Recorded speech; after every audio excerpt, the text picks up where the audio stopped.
Mirëmbrëma, mirë se keni ardhur në Shqip, në dritare televizion, nderuar teleshikues. Ne do të vazhdojmë etapin. Do të vazhdojmë etapin për asnjë arsye që lidhet me ndonjë fiksim personal apo profesional, po për të vetën arsye për të kuptuar pse ne nuk kemi gaz, pse ne nuk kemi, na mungoi në buxhetin e shtetit. Sipas zotit Afezolli, një prej njerëzve që nxiti fillimin e këtij emisioni, gati $90 milion në vit, të cilat i përkasin, një llogaritur në mënyrë të përafërt, të cilat i përkasin asaj që quhet pagesë tranziti, transit fee, për kalimin e tapit në Shqipëri dhe e marrin vendet që nuk janë në Bashkimin Evropian. Pagesë që e marrin vendet tjera ku kalon tapi, por jo vendet e Bashkimit Evropian si Italia dhe Greqia. Gjatë gjithë këtyre emisioneve ku është folur për faktin që tapi kalon këtu, por ne nuk dim përfitimet e këtij projekti të jashtëzakonshëm, për cilin është folur me shumë emocion, që ka ngelur vetëm politik. Dhe ne duam të kuptojmë cili është përfitimi i tapit në Shqipëri, çfarë përveç tubave të tapit kalon këtu. Këtë nisëm ta bëjmë me personazhet e njohur, ish drejtori i EGL-s Bashkim Baholli, zoti Bardhyl Reso i pari fare, zoti Naska Fezolli, një prej personazheve të rëndësishëm të tapit, i cili nisi që nga 2003-shi, dhe tani me të drejtë, të gjithë më pyeten që pse nuk flet me qeverinë shqiptare, sepse është qeveria shqiptare pjesë e pseve. Ata janë të gjithë personazhet të EGL-s, personazhet të tapit. Flasim me qeverinë shqiptare dhe nisim që në momentin kur tapi nis në Shqipëri. Nuk bëhet fjalë në kohën e Berishës, edhe pse Berisha thotë solla tapin në Shqipëri ka nisur të ketë bisedimet e para të ëndrrës së madhe të gazit në vitin 2003, ndërsa kryeministër ishte Fatos Nano. Zëvendësministër i kohës ishte zoti Pajtim Bello, personazhi kyç i shpjegimit të dosjes TAP në Shqipëri. Zoti Bello, shumë faleminderit që erdhët. Faleminderit dhe ju që na jepni mundësinë të komunikojmë me shqiptarët për këtë projekt shumë të rëndësishëm. Pse? Ju nuk keni pasur kur këtë mundësi? Domethënë nuk keni dashur, nuk keni mundur, nuk keni pasur interes? Më fal, para se të vazhdoj, do të them këtë që ministri i kohës ka qenë Viktor Doda. Po, djes që nuk e përmend. Sepse nuk dua të nxjerr unë veten time ku ka pas një ministër, unë isha një zonë, ka pas edhe disa specialistë me ekip, i tha profesor Baholli, unë nuk dua të ha kohën në emision. Me njërë mbas zotit Baholli, u lidha me ju. Janë shumë të respektuar të gjithë ata, të qeverisë Nano, të qeverisë Berisha, edhe sot e kësaj dite që punojnë në dispozicion të projektit. Sepse TAP, le ta themi me pak. Janë shërbejnë Shqipërisë. Po, dhe këtë përmendja ai shumë prej njerëzve me cilët kishte punuar dhe mua kjo më bëri përshtypje.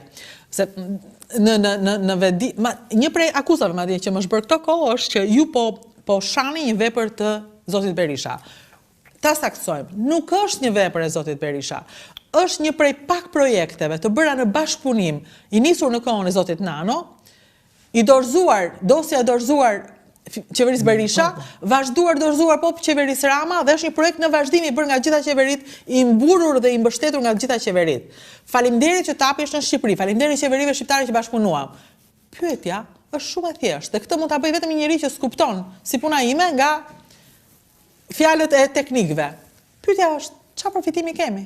Këtë dua unë të di. Prandaj janë këto emisione për të kuptuar çfarë përfitimi kemi nga një bashkëpunim madhor të gjitha qeverive Berisha, Rama, Nano, Meta, të gjithë, çfarë përfitimi kemi nga tapi. Më përpara një hartë, lutem, në Basmeje. Po, kjo është harta e gazifikimit të Europës. Të vitit? Këtë qa viti mund të jetë. Po jemi para tapit, është për para tapit. Ku duket Shqipëria është rrethuar me linjën të lloj-lloj ngjyrash. Se këtu është janë linjat e gazit, gazi natyral dhe terminalet e LNG-s, dhe gazit lëngshëm natyral, po ashtu që i ka të dy llojet. Ne po të shikojmë, jemi jashtë këtyre, jemi zonë, jo vetëm ne, gati Maqedonia merr pak, po të shikosh Malizi, Bosnjë-Hercegovina, Beogradi po merr ande nga krahët e tjera, pra gjithsesi ne jemi frisi, thuash. Dhe kjo ishte nxitja që ne kërkonim. Ti nuk e asnjë linjë, ti je i vetmi. Edhe Malizi ka mbet aty, po ta shikosh bosh se ka qenë me ish Jugosllavi dikur dhe quhej që merrte Serbia, merrnin Kroacia të tjerë, mos të ham kohën. Pra ne ishim bosh. Ne tani në atë kohë donim me çdo kusht të lidheshim me linjat e gazit. donim të ishim një vend ku të kalonte një linjë gazi dhe të furnizoheshim me gaz. Atëre, po kthejmë edhe një herë 2003-shin, kur ne ishim pa gaz, ne jemi pa gaz në 2022-shin. Po në 2003-shin kishim një ëndër që mund të kishim gaz një ditë. Në këtë kohë, ju vjen propozimi, sepse dhe mua më qartësuan gjërat rrugës. Ju vjen propozimi nga EGL-ja, e prezantuar në Shqipëri nga zoti Baholli, e drejtuar. Dhe ju thot, a doni të futen në rrjetin e gazit, në rrjetin e tapit? Cili që propozimi, si u thanë juve? Propozimi i tyre ishte që ata kishin idenë të bënin një gazellës që do të vinte 3500 km gjatë që nga Azerbajxhani, vinte në Turqi, Greqi, Shqipëri, Itali. Për të diversifikuar? Për të bërë pra si pjesë e korridorit të jugut, të furnizimit me gaz të Europës, sepse mund është shkri do bëhen dhe të tjerë. Dhe atëre paralelisht, kishte një gaz, po e shikoni me pika ato... Po, i shofë, verdat. Jo të verdat, këto me boj blu të thellë aty, po. A i ka qenë një projekt që po zhvilloheshe paralelisht dhe kështë esur më për para se tapi. Dhe na duhej ne, o ta thyenim, o të bëheshim pjesë e ti. E kuptaj. Pra ne ishin si që futin në shkretëtiv, që thonë, kërkonin ku të kapeshin për gaz, kapëm këtë propozim, ram dakord në tavolinë e ministrit dhe ai më lartë në siguri. Propozimi u bë në ministrin tuaj, në qeverinë Nano. Po, në kohën e qeverisë Nano. Zoti Baholli, më fal vetëm një sekondë, më tha që nuk e kam takuar kur Nano. Çështje tjetër kjo. Këto projekte nuk zhvillohen pa dijenin e një kryeministri dhe se për anë të tilla në vendimarrje politike vërtet s'mund t'i futesh do në xhepin e një kryeministri. As në sallën e një qeverie, se janë projekte shumë të mëdha, vendimarrjet bëhen në tjetër vend, por në çdo vend kryeministri ka dijenin të plot për çdo gjë që bën. Dhe ju morët okejin prej tij për të vazhduar me tapin. Unë mbaj mend, Fatos Nano më ka pyetur një fushat elektorale 2005-s. Pajtim si po ecën tapi. Do më thënë që kishe dijenit plot. Viktori më kishte thënë që kanë folur me kryeministrin dhe kemi okejin ta vazhdojmë me shpejtësi këtë. Pra e thash, ne u kapëm diku për gazin, kapëm në këtë projekt, kishim edhe naskën brenda dhe profesorin që ishte Baholli me një mbështetje shumë të madhe, njëri që i kishte shpirti dhe zemra kur bënim përparim në proces. Sa mirë flisë me njëri tjetrin, më ka bërë shumë përshtypje dhe ai me këtë gjuhë fliste për ju që punua. Du të respektosh njeriu në kohën që ke punuar dhe arritëm që ne mendimin edhe të EGL-s që na jepte dokumentacion, se s'kishim eksperiencë, do ta pranojmë në këtë lloj sipërmarrje kaq të madhe, të hapnim negocimin mes Italisë, Greqisë dhe Shqipërisë, që do gazellës që të bëjë për jugun të kalonte përmes Shqipërisë. Atëherë kjo është pyetja ime.